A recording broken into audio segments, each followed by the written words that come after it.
안녕하세요. 저는 서울의 30대 후반 여자입니다. 요즘 주변에 보면 난임으로 고생하시는 분들이 많더라고요. 저도 그중 하나였습니다. 이유도 모른 채 아기가 안 생겨서 고생했는데요.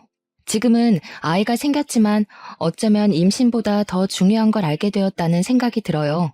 아직도 힘들어하실 분들에게 도움이 될까 싶어서 제 이야기를 보내봅니다. 제 이야기를 하려면 먼저 초등학교 때로 한참을 거슬러 올라가야 해요. 저는 부모님과 2살 터울의 남동생이 있는 평범한 가정에서 자랐어요. 저에게는 항상 옷을 만들어주는 인형들 말고도 친한 친구가 있었어요. 바로 이 이야기의 주인공이자 제 인생의 단짝인 혜주입니다. 혜주와는 초등학교 1학년 때 같은 반이 되면서 친해졌습니다. 제가 인형옷 만들기를 좋아한다는 걸 알고는 혜주는 자기도 인형에게 만들어줄 옷 그림을 매일 그린다면서 보내주겠다고 했죠. 우리는 금세 손발이 짝짝 맞았어요. 그 뒤로 혜주랑 저는 매일매일 붙어 다녔죠. 혜주는 엄마가 없었습니다. 아빠는 매일 술을 먹고 툭 하면 집안 물건을 깨부셨고요. 한 번은 제가 피아노 학원에 갔다 오는데 혜주가 자기 집 앞에서 울고 있더군요. 얼른 가보니까 손에는 다리가 부러진 인형을 들고 있었어요. 저는 그대로 혜주 손을 잡고 저희 집으로 갔어요. 엄마, 혜주랑 나랑 밥 좀 주세요. 그때 제가 밥 달라던 목소리가 어찌나 우렁찼는지 혜주는 지금도 그 얘기를 할 정도예요. 밥 달라고 하는 목소리가 무슨 개선장군처럼 위풍당당하기 짝이 없지 뭐야? 나는 창피하기도 하고 민망하기도 하고 그랬는데 노을이가 하도 당당하게 소리를 치니까 나도 같이 어깨가 펴지더라니까. 그때 알았지. 밥 달라고 할 때는 노을이처럼 당당하게 하는 거라는 걸. 하지만 혜주가 당당하게 자기 몫을 찾기까지는 시간이 좀 걸렸어요. 저는 혜주를 그 애가 겪어야 했던 삶이 어떤 건지를 알기엔 어렸죠. 혜준의 아빠는 하루가 멀다 하고 술을 먹고 들어와 집안을 난장판을 만들었고 혜주 얼굴이나 팔에 상처가 생기는 날이 많았습니다. 그때마다 저는 혜주를 집으로 데려갔습니다. 저희 집에서 같이 밥을 먹고 숙제도 같이 하고 아예 잠도 자고 가곤 했죠. 부모님은 혜준의 사정이 딱하다는 걸 알고 언제든지 집에 와도 좋다고 말씀해 주셨습니다. 지금이라면 혜준의 아빠를 아동학대로 경찰에 신고하고 혜주를 보호시설 같은 데 맡겼을 텐데 그때는 남의 집 일에 끼어드는 게 맞지 않는 일로 여겨져서 부모님도 그러지를 못했다고 해요. 어차피 혜주는 계속 아빠랑 살아야 할 텐데 괜히 신고했다가 혜주한테 더 해가 갈지도 모르고 혜준의 아빠랑 동네에서 얼굴을 마주치는데 해코지 당할까봐 무섭기도 했고요.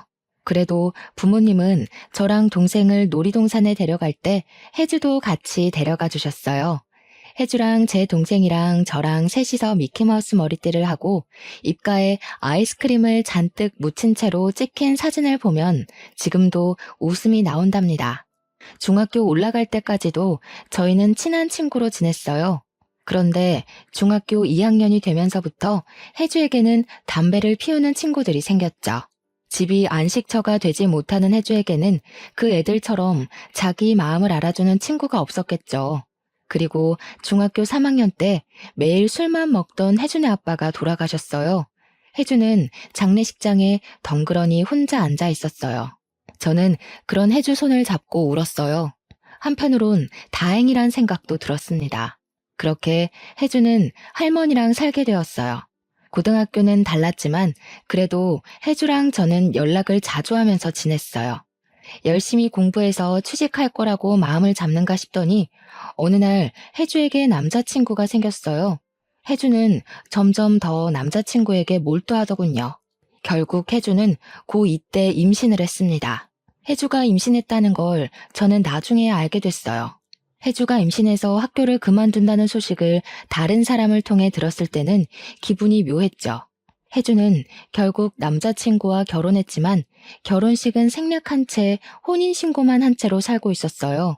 둘 다 학생이니 시댁에 들어가 살았죠. 그렇게 혜주는 어린 나이에 엄마가 되었습니다. 가끔 연락을 하면 혜주는 시부모님과의 갈등으로 힘들어하곤 했어요. 우리 시어머니는 나를 왜 그렇게 미워하는지 몰라.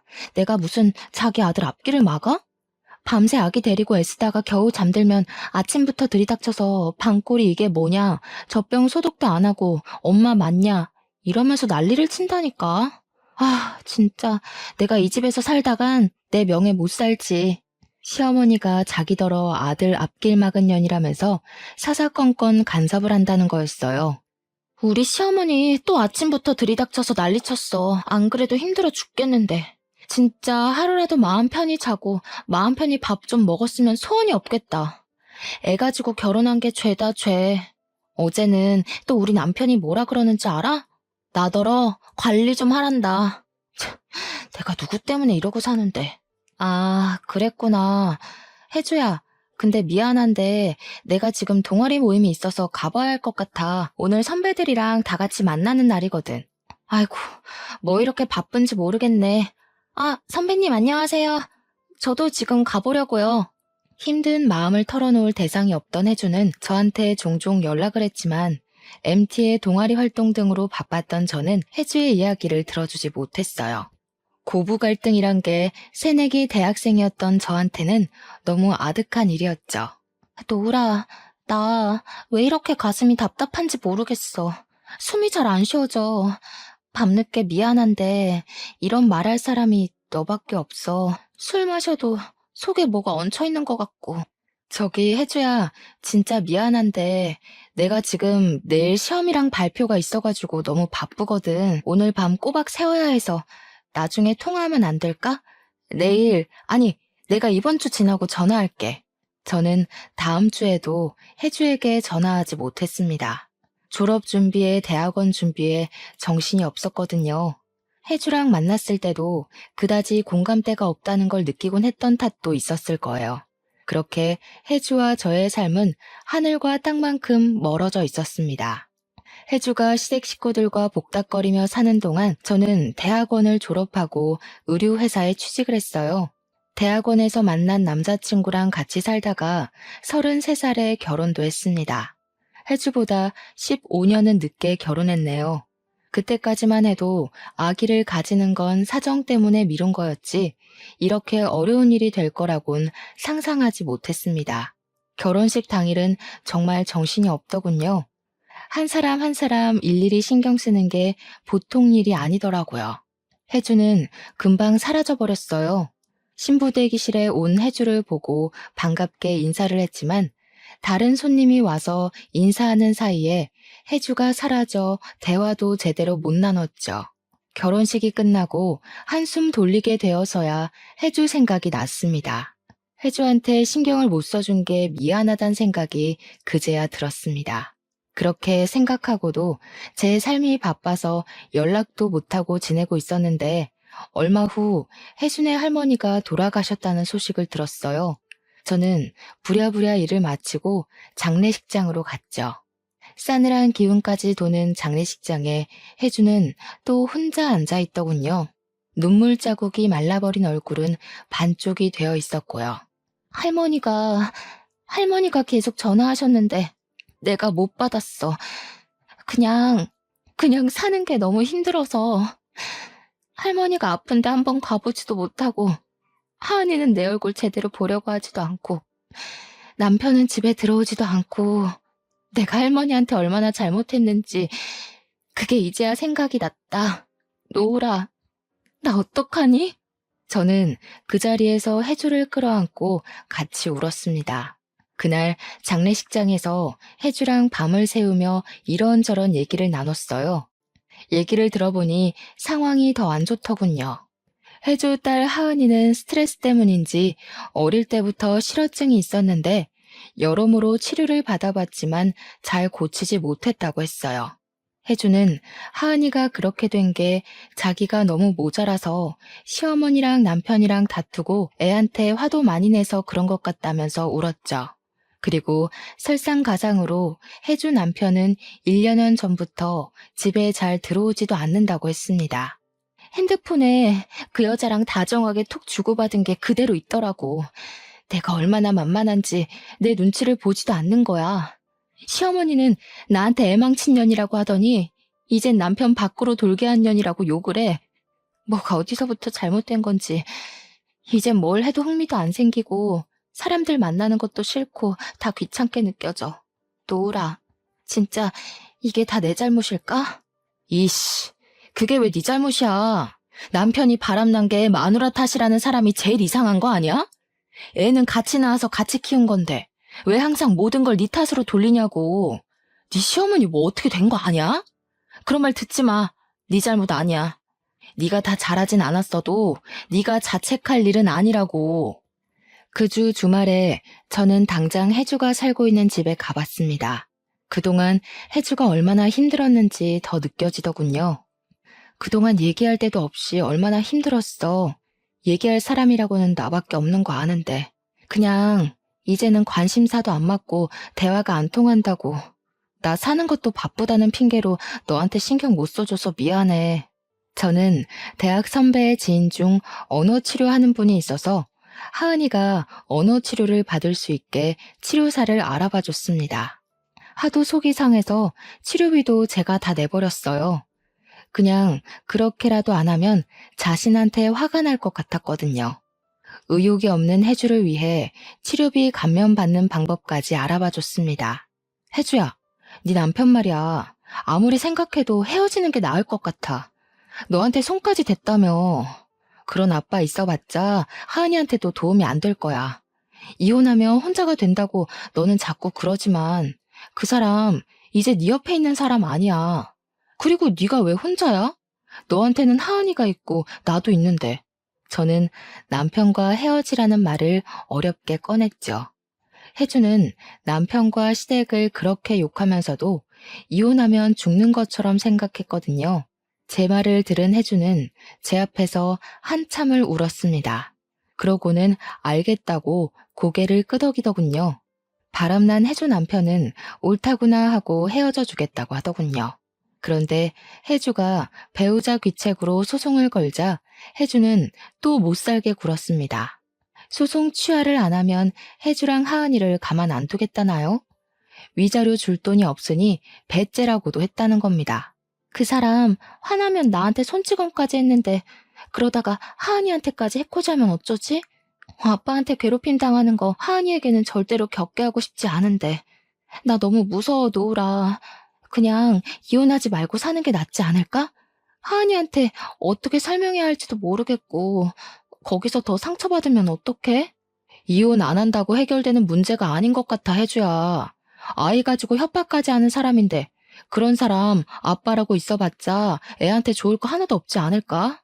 지금까지 괴롭힘 당한 걸로 충분한데 또 버틴다고? 하은이가 정말 그런 걸 원할까? 하은이의 치료는 더디게 진행됐습니다. 이혼 소송을 하면서도 혜주는 딸에 대한 죄책감에서 벗어나질 못했어요. 아이한테 상처만 준다면서 대낮부터 술을 마시며 눈물을 흘리기 일쑤였어요. 오죽하면 하은이 엄마 술 좀 그만 마시게 말려달라고 저한테 문자를 보냈을까요? 혜주를 생각하면 마음이 안 됐지만 저는 팩트 공격을 날려야 했습니다. 언제까지 자책만 할 거야? 네가 그럴수록 하은이한테 독이 된다는 거 몰라? 아직 젊은데 갈 데 없다고 한탄만 하지 말고 너 스스로 일어날 방법을 찾아야지. 너 자신을 위해서 노력하란 말이야. 아이 망쳤다고 자책만 하면서 정작 네 인생은 그렇게 방치해둘 거냐고. 네가 일어나야 하은이도 일어나는 거잖아. 내가 뭘 할 수 있겠어. 내가 할 줄 아는 게 뭐가 있다고. 나 공부 안 한 지 몇십 년이나 됐고 머리도 다 굽고 살도 찌고. 혜주 너 꿈이 있었잖아. 미래를 꿈꿀 때가 있었잖아. 우리 아직도 젊어. 살찐 거랑 공부하는 거랑 무슨 상관이야? 우리 이제 34인데 여기서 인생 종칠 거야? 지금도 늦지 않았어. 하은이를 위해서라도 힘내야지. 잔말 말고 내일부터 검정고시 학원 다녀. 너는 내 입장을 모르니까 그렇게 쉽게 말하지. 네가 한 번이라도 나처럼 살아봤어? 나는 아무도 내 편이 돼주는 사람이 없는데 너는 너희 부모님도 무조건 널 응원해주고 네 동생도 네 편만 들어줬잖아.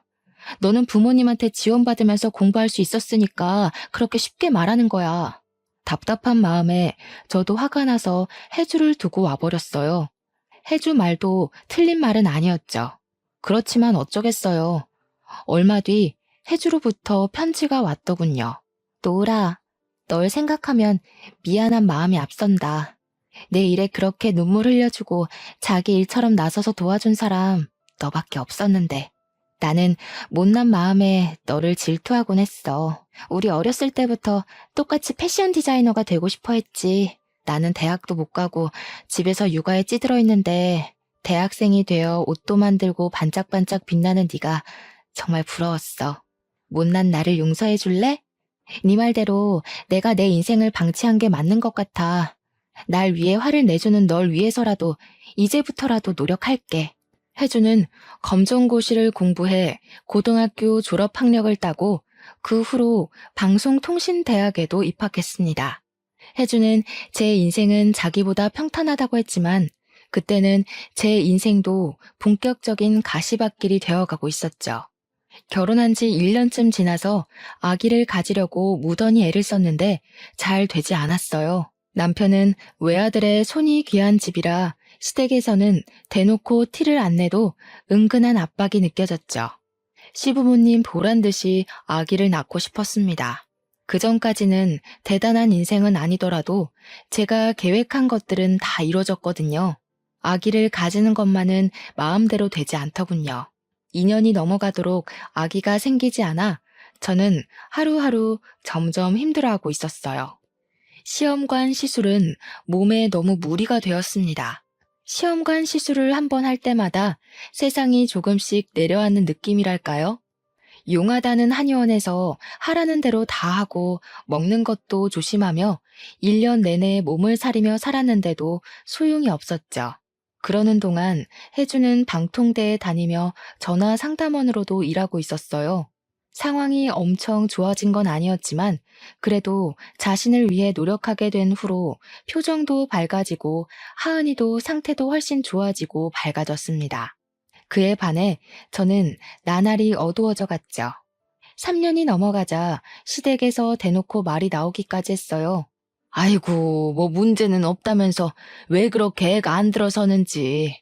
우리 아들은 아무 문제가 없다는데 혹시 너한테 무슨 문제가 있는데 숨기는 거 아니니? 이런 식으로 압박이 들어오자 마음은 점점 급해지고 답답해졌어요. 길에서 아이들을 보기만 해도 눈물이 날 정도였어요. 좋아하는 스쿠버 다이빙도 못하고 술도 못 마시니 스트레스를 풀 데가 없고 재미있는 일도 하나도 없어지고 있었습니다. 강제 친구들은 벌써 애가 초등학교 갈 나이가 됐다는데 우리 강제는 어떻게 이렇게 소식이 없다니? 우리 아들이 뭐가 모자라서 아이도 못 낳는 건지. 너 진짜 검사는 제대로 해본 거야? 병원을 다시 알아보는 게 좋지 않겠니? 정 안 되면 뭐 다른 방법을 찾아봐야 하니까. 다른 방법이라뇨? 무슨 방법이라도 있다는 말씀이세요? 아니, 뭐 방법이 있다기보다는 더 노력을 해야 한다 이거지. 내 평생에 손주는 보고 죽어야 하지 않겠니? 요즘 난임이 그렇게 흔하다는데 인스턴트 식품 많이 먹고 컴퓨터 많이 하고 그래서 그런 거 아니니? 하여튼 여자는 이러나 저러나 몸을 조심해야 해. 시부모님한테 상처를 받을 때마다 남편한테 풀다 보니 남편과의 사이도 소원해지고 말았어요. 어머니는 아기 안 생기는 걸 왜 자꾸 내 탓만 해? 같이 검사해서 아무 이상 없다고 나왔잖아. 당신이 어머니한테 잘 말씀을 드려야지. 자꾸 나한테 문제 있다는 식으로 말씀하시는 거 정말 기분 나빠. 여기서 뭘 어떻게 더 조심해? 나더러 일도 하지 말고 집에 꼼짝 말고 있으라는 거야 뭐야. 내가 뭘 어쨌다고 또 나한테 그래?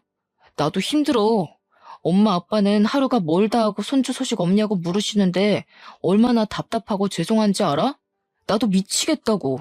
서로 힘든데 왜 자꾸 나한테 화풀이를 해? 그건 당신 엄마가 자꾸 나한테 뭐라 그러니까 그런 거지. 내가 뭘 잘못했어?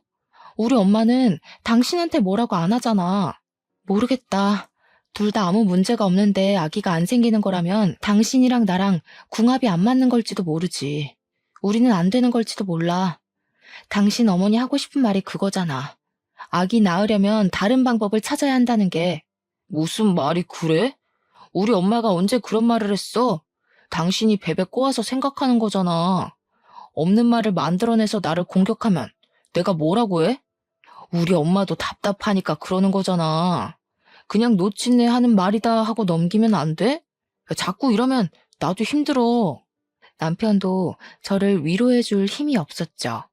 우리 부부는 그렇게 소진되어 가고 있었습니다. 제가 힘들어하는 걸 안 해주는 저에게 놀러 가자고 말하기도 하고 맛있는 걸 사들고 집에 찾아오기도 했어요. 하지만 저의 슬픔은 쉽게 나아지지 않았어요. 혜주가 놀러 가자고 해도 시큰둥하고 그렇게 좋아하던 옷에도 흥미를 잃어갈 정도였죠. 제가 피폐해지는 걸 보고만 있을 수 없었던 혜주는 결국 한마디 하더군요. 야, 강놀, 너는 나더러 애 때문에 한탄만 하고 있지 말라 그러더니 네가 그러면 어떡하냐? 아기 없으면 네 인생 끝나는 거야? 왜 임신하는 데만 목을 메고 사냐고. 나한테는 내 인생 살라고 뭐라 그러더니 예전에 네가 얼마나 씩씩했는데 아기 안 생겼다고 이렇게 넋놓고 있으면 어떡해? 얼마 뒤에 혜주는 제가 어릴 때 만들어서 선물했던 인형 옷을 가져와서 편지와 함께 놓고 갔습니다. 노으라, 저번에 내가 화내서 미안해. 네 마음이 얼마나 힘들지 내가 어떻게 알겠니? 나는 기대하지도 않은 아이 키우느라 그렇게 고생했는데 너는 꿈에도 바라는 아기가 안 생겨서 고생이니 이 무슨 신의 장난인지 모르겠다. 어릴 때 네가 이 인형 옷 줬을 때 정말 행복했었지. 그때는 너랑 나랑 같이 뭐든 할 수 있을 것 같았는데 나이 들수록 현실은 그렇지 못하다는 걸 알게 됐지. 그래도 네가 내 곁에 있다는 것만으로도 나는 행복한 사람이란 걸 알았어. 너는 네가 디자이너라기보다 회사의 노예라고 말하곤 하지만 그래도 늘 꿈을 향해 착실하게 달려가는 네가 부러웠고 자랑스러웠어.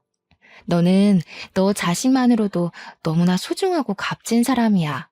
아기가 없다는 이유로 그런 너를 잃지 않았으면 하는 마음에 나도 모르게 화를 냈어. 미안하다. 혜주가 주고 간 인형 옷을 만지작거리면서 저는 많이 울었어요. 아기한테 제 손으로 옷을 만들어주고 싶었는데 하지만 혜주 말이 다 맞는다는 걸 인정할 수밖에 없었죠. 그 후 저는 내가 어떤 삶을 살고 싶었는지 다시 생각해 보았습니다. 아기의 정신이 팔려서 생각지 못했던 제가 하고 싶었던 것들이 생각나더군요. 저는 평소에 생각했던 디자인들을 그리기 시작했어요. 어쩌다가 그걸 쇼핑몰을 하던 선배에게 보여줬더니 선배가 바로 자기 쇼핑몰에서 팔아보면 어떻겠냐고 하지 않겠어요? 선배네 쇼핑몰은 떼어다 파는 옷도 팔았지만 선배가 직접 디자인해서 제작한 옷도 팔고 있었거든요. 그렇게 제작부터 판매까지 순식간에 해치웠고 선배네 쇼핑몰뿐만 아니라 제 SNS를 통해서도 주문 제작으로 판매를 시작했습니다. 생각했던 것보다 반응이 훨씬 좋았어요. 주문 제작으로 들어오는 물량이 많아서 회사를 그만둬야 하나 고민해야 할 정도였죠. 무엇보다 제가 성취감을 느끼고 저 자신에 대해 긍정적인 느낌을 받게 되었다는 것이 중요한 일이었어요.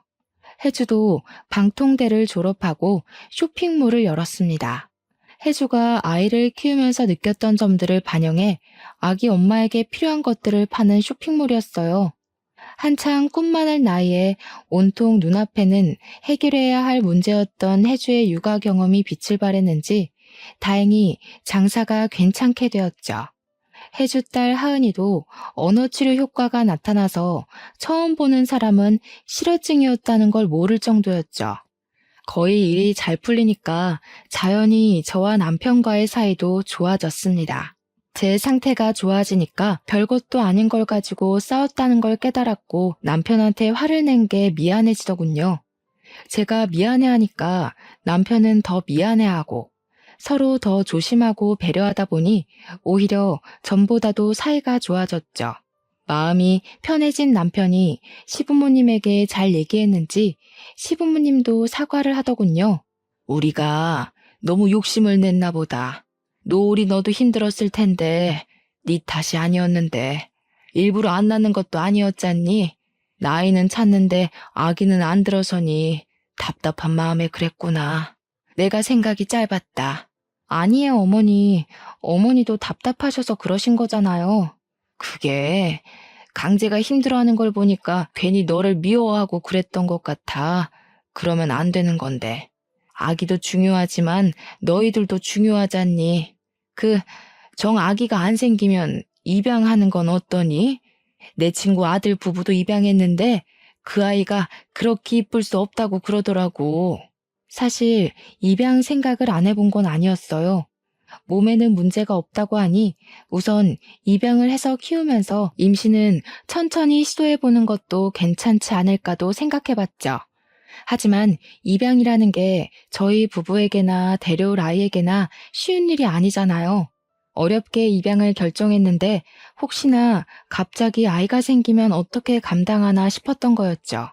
혜주에게 그 얘기를 했더니 혜주가 자기만 믿으라고 큰 소리를 치는 게 아니겠어요? 개집애가 무슨 걱정이 그렇게 많아? 그렇게 걱정만 하다가 대체 애는 언제 키우려 그래?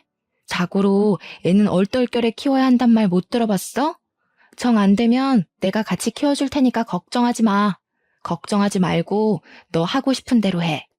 우리 하은이도 이제 다 나아서 제법 엄마를 도와주는데 노을이 이모 일이라면 걔가 먼저 발벗고 나설걸? 참네. 뭘 믿고 그렇게 큰 소리를 치냐? 네가 내 아기를 어떻게 같이 키워줘. 말은 고마운데 혜주야. 아무리 그래도 그건 너무 같다. 얘 봐라. 왜 못 키워줘? 야, 솔직히 말해서 네 나이에 애 키우는 게 쉬운 건 아니잖아. 입양 아니더라도 애 낳으면 내가 도와주려고 했어. 이래봬도 난 경험자잖아. 애 키우는데 경험이 얼마나 중요한데? 네가 나보다 공부는 더 했는지 몰라도 애 키우는 건 내가 한 수이라 이거야. 누굴 닮아서 그렇게 큰 소리를 치나 했는데 아니나 다를까 혜주는 얼마 뒤 저희 집 바로 근처로 이사를 오지 않았겠어요? 어떻게 여기로 이사 올 생각을 했어? 진짜 아기 키워주려고 이사까지 온 거야? 하은이 학교는 어쩌고? 이사할 때가 됐으니까 겸사겸사 온 거지.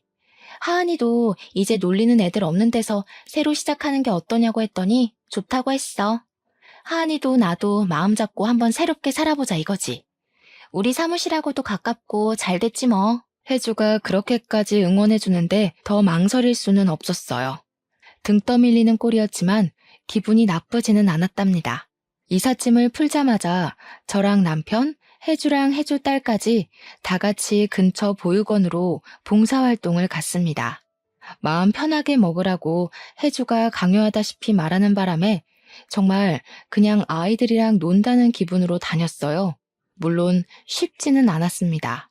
마음의 상처들을 꼭 붙들고 있는 아이들이었으니까요.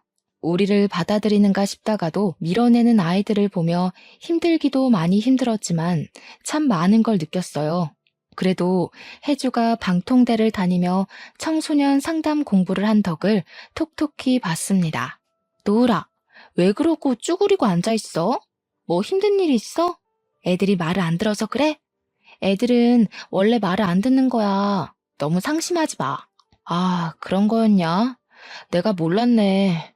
그냥 애들이 마음을 안 열어주는 걸 보는 게 매번 힘들기는 해. 나는 내 가정 하나 못 만들면서 저 애들한테 손을 내밀 처지가 되는지, 그럴 자격이 되는 건지 그런 생각도 들고. 아이고, 그래가지고 아기 낳으면 어떡하려고? 이러니까 내가 얘를 혼자 둘 수가 있나? 무자식 상팔자라는 말이 괜히 있는 줄 알아? 애들은 원래 속썩이고 힘들게 하는 거라고. 쟤네들은 네 자식이 아니니까 저 정도지 네 자식이면 더 할걸? 그렇게 생각하고 마음 굳게 먹는 게 좋을 거다. 야, 강혜주, 너 어른이구나? 언제 이렇게 컸대? 기특한 녀석 같으니라고. 그러게, 네 말이 맞다. 쉬울 리가 없는데. 그치? 사랑은 주는 것도 받는 것도 참 쉽지 않은 것 같아. 정말 그런 걸 이 나이 되어서야 알게 됐네. 그래, 이 애기도 못 키워본 애송아. 애기 낳으면 내가 시행착오를 줄이도록 가르침을 줄 테니까 딱 기다려. 아니다. 너무 기다리면 안 되지. 기다리지는 말고 기대만 해, 기대만. 보육원에 다니다 보니 세상에는 도움이 필요한 사람이 많다는 것이 눈에 들어왔어요. 혜주 딸 하은이도 자기 도움이 필요한 아이들을 돌봐주면서 오히려 자기가 마음의 치유를 받는다는 걸 느낄 수 있었어요. 아무리 마음을 편하게 먹는다 해도 아이를 입양하려고 보육원 봉사를 하게 된 거였지만 저희는 특이하게도 어린아이나 아가들보다는 좀 나이가 있는, 이제는 입양 가능성이 거의 없는 아이들에게 마음이 갔어요. 그 아이들을 보고 있자면 그 나이대의 해주가 떠올랐습니다. 질풍노도의 시기를 겪고 있는 10대 아이들은 누군가의 절대적인 지지와 사랑이 필요하죠. 아이들의 이야기를 들어주고 같이 나들이도 나가며 아이들과 조금씩 가까워졌어요. 어린 시절 어려운 형편에도 동생과 저, 그리고 해주까지 전시회며 박물관에 데려가 주신 엄마 아빠의 정성도 생각이 나더군요. 아이들을 다 책임질 수 있는 게 아니기 때문에 너무 급하게 가까워지지는 않으려고 했습니다. 아이들과 함께 시간을 보내는 것만으로도 위안이 되었어요. 봉사 아닌 봉사를 하며 아이를 키운다는 것에 대해 생각할 기회도 가졌습니다. 아이는 잘 키우려고 낳는 게 아니라 사랑하려고 낳는 거라는 말이 있더라고요. 어쩌면 사랑하는 법을 더 배우라고 우리에게 아이가 늦게 오는지도 모르겠다는 생각을 했습니다. 고민 끝에 저희는 한 아이의 부모가 되기보다 보육원 아이들을 널리 아우르는 후견인이 되기로 했습니다. 입양에 대해, 양육에 대해 진지하게 고민해 본 끝에 내린 결론이었죠. 당신 진짜 괜찮겠어? 아무리 그래도 우리 아이 데려오려고 시작한 일인데. 당신 아들 하나 딸 하나 키우고 싶다고 했잖아. 지금이라도 적극적으로 입양 준비하는 게 낫지 않을까? 나는 괜찮아. 노우라, 우리 아기 때문에 얼마나 힘들었니? 그래서 우리가 아기를 왜 가지려고 했는지 생각을 해봤잖아. 너랑 나 닮은 아이를 갖고 싶었던 거고, 아이가 커가는 모습을 보며 기쁨을 느끼고 싶었고, 부모님께도 혈육의 즐거움을 드리고 싶었지. 거기 있는 아이들 다 똑같이 사랑이 필요한 아이들인데 한 아이만 골라 데려온다는 게 도저히 납득이 안 될 것 같아. 그렇지만 어머님 아버님도 아직 기다리시는 눈치던데. 엄마 아빠랑도 얘기해봤어. 우리 얘기 듣더니 두 분도 가끔 와서 봉사하고 싶으시다고. 이러다 두 분이 입양하는 거 아닌가 모르겠다. 우리 마음 급하게 먹지 말고 사랑이 필요한 곳에 사랑을 주는 거라고 생각하자. 인연이 된다면 우리에게 아이가 올 거고 그게 아니라도 행복하잖아. 제 남편이랑 저도 아직 30대 중반이었지만 젊기 때문에 아이들과 더 가까워질 수 있었어요. 저는 주문 제작 받던 옷이 잘 팔려서 결국 회사를 그만두고 저만의 브랜드를 론칭하게 되었어요. 저는 보육원 아이들에게 제가 만든 옷을 하나씩 선물하기 시작했습니다. 아이들의 기뻐하는 얼굴을 보면 제 마음의 방도 조금씩 넓어지는 게 느껴졌어요. 그리고 입양은 정말 우연한 기회로 일어났습니다. 제가 아니라 혜주에게 먼저 일어났어요. 저희가 다니던 보육원 봉사를 하던 도중 알코올 중독 아버지에게 학대받다가 아버지가 돌아가셔서 들어온 5살짜리 여자아이 윤혜가 있었어요. 윤혜는 누구에게도 마음의 문을 열려고 하지 않았습니다. 말도 안 하고 다른 아이들이 노는 걸 겁에 질린 강아지처럼 쳐다보기만 했죠. 그런 윤혜의 마음을 제일 잘 아는 사람이 있었으니 그건 바로 혜주였어요. 혜주랑 윤혜가 같이 있는 모습을 보면 나이 차를 넘어서 꼭 소꿉장난하는 친구 같다는 느낌을 받고는 했어요. 서로의 마음을 가장 잘 이해하고 서로를 치유해주는 그런 친구였죠. 원래 5살 정도 되면 이미 자기의 습관이 생겼기 때문에 입양하는 데까지 엄청난 시간과 노력이 소요되기 마련이거든요. 그런데 혜주랑 윤혜는 마치 원래부터 가족이었던 것처럼 자연스럽게 서로를 받아들였어요. 말수가 많지는 않아도 이제는 할 말은 다 하는 혜주 딸 하은이도 동생이 생기는 걸 아주 반겼죠. 하은아, 동생 생겨서 엄마 뺏길까봐 걱정되고 그러지는 않아?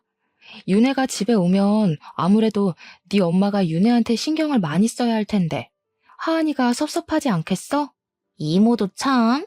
동생인데 섭섭하긴 뭐가 섭섭해요? 윤혜가 얼마나 귀여운데. 저번에 데려다가 자니까 외롭지도 않고 얼마나 좋았는지 알아요? 우리 집은 항상 허전했는데 윤혜가 오니까 뭔가 따뜻해지는 것 같던걸? 그리고 나도 고등학생인데 동생 질투나 할까봐? 노우리 이모는 동생한테 질투했어? 그러니? 이모는 약간 질투했던 것 같기도 하고. 사실 내 동생도 귀여웠어. 얄미울 때도 있지만 혼자서 컸다고 생각하면 되게 외로웠을 것 같아. 가끔은 미울 때도 있지만 그래도 다들 곁에 있어줘서 외롭지 않았지. 하은이는 요즘 수아랑 친하게 지내는 것 같더라. 아, 맞아. 요즘 수아랑 얘기하는 게 제일 재밌어. 수아도 나처럼 어렸을 때 사람들하고 말하는 게 무서웠대. 그런데 지금은 말이 너무 많아서 문제라니까?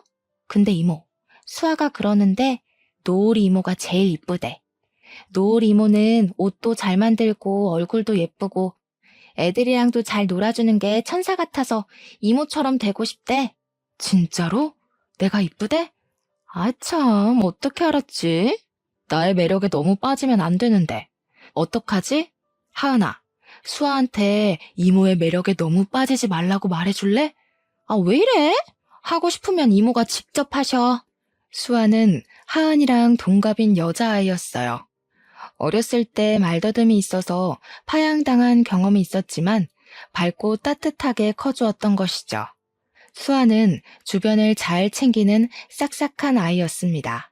보육원에 다니면서 가장 기쁠 때는 아이들에 대한 진심이 통했다는 생각이 들 때였죠. 수아가 저를 이쁘다고 하는 것도 제 마음을 알아준다는 소리 같아서 참 기뻤습니다. 브랜드를 키우랴 아이들을 챙기랴 정신없는 나날을 보내느라 아기에 대해선 한동안 잊고 있을 정도로 바빴습니다. 인생에서 중요한 일들은 기대하지 않았을 때 찾아오는 경우가 많죠. 아기를 가지려고 노력하는 사람들도 하다 안 돼서 포기하면 그제야 아기가 찾아온다고 하잖아요. 저희도 그랬습니다. 그날은 유난히 더운 여름밤이었어요. 남편이 갑자기 자다가 벌떡 일어나는 바람에 저도 같이 깨고 말았습니다. 당신 왜 갑자기 자다 말고 일어나고 그래? 무슨 일 있어? 안 좋은 꿈이라도 꾼 거야? 어? 아니야. 별일 아니야. 안 좋은 꿈은 무슨 안 좋은 꿈일 리가. 남편의 기색이 뭔가 수상쩍었지만 저는 다시 잠이 들었죠. 그런데 얼마 뒤 남편이 저에게 자꾸 임신 테스트기를 해보라는 거였습니다. 남편이 너무 들떠있는 것 같아서 괜히 실망할까봐 하기 싫었지만 좀 미심쩍은 기분으로 테스트기를 해봤습니다. 그러니까 저는 아무 기대도 없었단 얘기예요. 결과는 두 줄이었습니다. 믿을 수가 없었습니다. 드디어 저희에게도 아기가 찾아온 거였어요. 남편은 왠지 남자아이일 것 같다고 호언장담을 했죠. 남편이 무더운 여름밤에 꾸었던 꿈은 번쩍번쩍 빛나는 황금알이 품 안으로 굴러 들어오는 꿈이었습니다. 태양이는 그렇게 저희에게 찾아왔습니다. 노을이 이모 임신했다는 거 진짜예요? 이모 닮으면 아기가 진짜 이쁘겠다. 나도 얼른 보고 싶어요. 남자예요, 여자예요? 아직 몰라. 수아는 아가들을 참 좋아하는구나. 저번에 보니까 아기들 기저귀도 갈아주고 그러던데. 힘들지는 않아? 별로야. 이거 봐봐요. 내가 아들 주려고 만든 인형인데 종도 달았어요. 이모 아가 나오면 선물해주게 만들어 놓을게요. 그때 왜 갑자기 그런 생각이 들었는지 모르겠습니다. 갑자기 수아도 우리 집에서 같이 살면 참 좋겠다는 생각이 들더군요. 수아야, 수아도 이모 집에서 같이 살래? 진짜요? 진짜 그래도 돼요? 그런데 이모가 아기 낳으면 신경을 못 써줄 것 같아서 그게 좀 걱정이네. 아가가 좀 크고 좀 있다가 보호 종료되면 수아도 나가서 집 구해야 하잖아. 그때 오는 것도 괜찮을 것 같아. 물론 지금 와도 되지만 어쨌든 수아가 진짜 독립할 힘이 생길 때까지 이모 집에 와서 사는 건 어떨까? 이모가 아저씨랑 잘 얘기해 볼게. 수아는 눈물까지 글썽이면서 기뻐했어요. 그렇게 좋아하는 걸 왜 진작 말해주지 못했나 싶어서 저도 눈가가 촉촉해졌습니다. 순서가 뒤바뀌었지만 남편에게 수아랑 같이 살면 어떠냐고 물었더니 남편은 조금도 망설이지 않고 좋다고 하더군요. 이모, 제가 생각해봤는데요. 지금 제가 가면 애들이 너무 섭섭해할 것 같아요. 어차피 얼마 남지도 않았는데 이모 말대로 퇴소하면 이모랑 같이 살게요. 그렇게 말했지만 수아는 그 후로 저희 집에 자주 왔습니다. 제가 태양이를 낳을 때는 병원에 와서 자기 일처럼 두 손을 꼭 모으고 기도를 했다고 하더군요. 아가 손이 너무 예뻐요. 어쩜 이렇게 조그맣고 이쁘지? 아가 손이 이모랑 닮았어요. 수아야, 우리 집에 온다고 해줘서 고마워. 네가 있다고 생각하는 것만으로도 엄청 든든한 거 있지? 더 빨리 데려올 수 있었으면 좋았을 텐데. 그래도 혼자서도 이렇게 좋은 아이로 자라줘서 이모가 진짜 뭐라고 감사해야 할지 모르겠어. 네? 입양 간다고 하면 다들 양부모님한테 감사하라고 그런다던데. 왜 이모가 고마워요? 입양 간 애들 말 들어보면 막 주변에서 귀에 못이 박히게 듣는데요. 나중에 효도하라고. 뭐, 제가 고맙죠. 누가 이렇게 큰애를 받아줘요? 이모랑 아저씨가 천사인 거지. 아니야. 사람들이 몰라서 그래. 다 커서 와주는데 우리가 고마운 거지. 너랑 나는 다른 집들처럼 서로 부딪히는 부분도 별로 없잖아. 앞으로 더 지내봐야겠지만 나는 네가 내 딸 같기도 하고 동생 같기도 하고 어쩔 때는 언니 같기도 하고 그래. 네가 우리 가족이 되어준다니까 엄청 좋은 선물을 받은 느낌이야. 돈 주고는 절대 살 수 없는 그런 선물. 여보, 밖에서 아주머니들 하는 소리 들으니까 수아가 딸인지 동생인지 자기들끼리 의견이 분분하던데 뭐 저렇게 큰 딸이 있겠냐고. 근데 동생이라기엔 또 너무 어린 것 같으니까 친척일 거면서들. 근데 둘이 닮긴 닮았나 봐. 어쨌든 가족인 줄 아는 거 보니까. 어떡해? 내가 해명을 좀 해줘야 되나? 아이고 참. 남의 일에 왜 그리들 관심이 많은지 모르겠네. 동생이면 어떻고 딸이면 또 어때서? 신경들 끄라고 말해줘, 수아야. 괜히 신경 쓰지 마. 남들이 하는 얘기는 아무 신경 쓸 필요 없어. 우리가 가족이라는 게 중요한 거야. 에이 참. 그렇게 궁금하면 말해드려야지. 입양한 딸내미예요. 여기 이분들이 저 입양해 주셨어요. 아이고 귀 따가워라. 누구 목소리가 밖에서 이렇게 쩌렁쩌렁 들리나 했더니 수아였구나. 수아가 누구 닮아서 목소리 큰가 했더니 노을이 닮아서 그런 거구만. 누가 예비 모녀 사이 아니랄까봐. 그래, 수아 너 목소리 좀 죽여야겠더라. 내가 전부터 말했잖아. 아니 이것들이 누구 딸더러 시끄럽다고 야단인 거야? 혜주 너도 만만치 않거든? 얼마 뒤에는 혜주의 결혼식이 있었습니다. 혜주가 일하면서 알게 된 사람과 재혼을 하게 됐거든요. 하은이랑 저 그리고 수아가 들러리를 섰습니다. 저는 축사도 했어요. 사랑하는 혜주의 결혼식을 축하하며. 네가 내 옆에 있어줘서 얼마나 다행이었는지 몰라. 이제는 네 곁에 든든한 버팀목이 또 생겼네.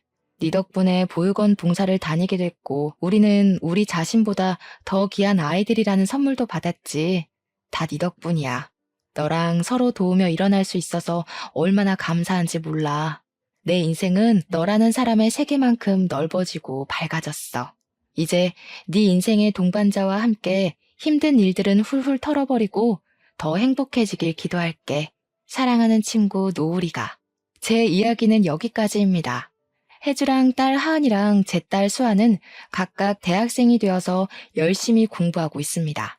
윤혜랑 태양이도 씩씩하게 자라고 있고요. 주변에 보면 임신이 안 되어서 힘들어하는 분들이 참 많더라고요. 아무래도 아기는 제가 오고 싶을 때 오는 게 아닌가 싶어요. 조금만 힘을 빼고 우리의 사랑이 필요한 곳에 눈을 돌려보는 건 어떨까요? 제 이야기 들어주셔서 감사하고 여러분 모두 추운 겨울을 따뜻하게 이겨내시길 바라보겠습니다.